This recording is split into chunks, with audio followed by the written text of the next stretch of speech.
trend ky cili e ka rikthy ndoshta më herët gratë, atë dëshirojnë të janë më tradicionale si peshet. Këtë trend në syrën e një mashkulli, si duket? Për mu, do më thonë, kemi pak mendimet e kundër të kjo pjesë. Problemet do të patitër në shtëpi? Jo, se kam, nuk është esenca me ndaj shtëpi, do më thonë se ti nuk e merë dikar në jetën tënde me pas robë me mbajt, kupton, se cili do atë hapësirën e vetë. Po për mu personalisht, për flasë për mendimit tim tash nuk do thotë se mendoj unë edhe gjithë me bot njëjtën. Personi që do ta kem krah, për marrë si shembull, për mu nuk ka nevojë me punu. Do të ndaj unë e vetën në 7 pjesë që se mos me mingu asnjë gjë, po ajo nuk e ka obligative me punu. Ajo është gjë shumë e mirë. Është dëshirë, është dëshirë e saj nëse do nuk ja ndaloj. Po për mu nuk ka nevojë më u lot fare. Do t'ja mundsoj unë gjitha dëshira që se mos i mungon asnjë gjë. Po, se që t'jemi të sakt edhe trendi nuk thotë që gjithsesi gratë nuk duhet të punojnë. Tojnë thjesht vajzat e reja, kohëve të fundit, po dëshirojnë më shumë të janë gratë tradicionale, të kujdesen për familjen, burrin, fëmijët. Pra duan në fakt kjo trade wife se e pash që ishte një vajzë për e shpjegon të pak dhe thoshte që nuk është nevojë që unë nuk punoj, unë punoj dhe merr me social media, po thjesht vendos që të rri në shtëpi dhe ta bëj punën nga shtëpia, por që të bëj më wifely duties.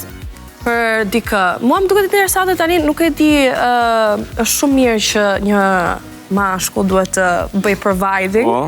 Se besoj çdo vajzë ka qef atë pjesë, kupton që është dikush atje jashtë që mundohet tërkohës që të plotësojë ty çdo gjë në anë të shtëpisë familjare, pra. Po është edhe gjë nice që të shkosh dhe ta bësh dhe vetë, kupton? Për shembull ka disa gjëra që disa punë që mashkulli nuk i bën dot që i bën femra. Po patjetër, është ndarë. Në shtëpi. Është ka edhe shumë punë. Punë të shtëpisë, pse jo?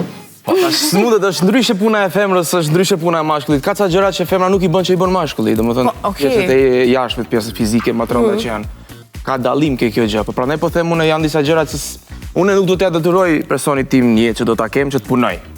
Për mu, le të rinë të bën qef çat don, çat ke nevojë do t'ja plotësoj unë, po nuk e ka obligative, është ndryshe ajo pjesa që dëshiron vetë. Nëse dëshiron, domethënë ka lirinë te me punu, me bë çat don, po nuk e ka obligative.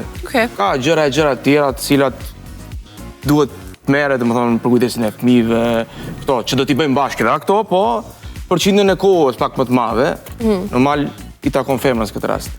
Se mendoni që kemi ardhur deri te ky trend, nëse më herët kemi luftuar shumë të gjithë si shoqëri që gratë të kenë një pozitë, të kenë një profesion, pse po mendoni që gjeneratat e reja po e na shkalojnë temi pa kët? Nuk e di, besoj që pak edhe këto rrjete sociale kanë shkaktuar ca probleme, duke pa botën, disa gjëra do të merren për mirë edhe për shembull, po keq për mirën, domethënë nuk po i shohin gjëra tamam siç duhet. Mendoj se jeta është gjithmonë rrjete sociale, film, luxury, a nuk e din se çfarë bën tjetri veç asaj që e poston. Se na po rrjete gjithë dalim të lumtur, milionera, rich kids.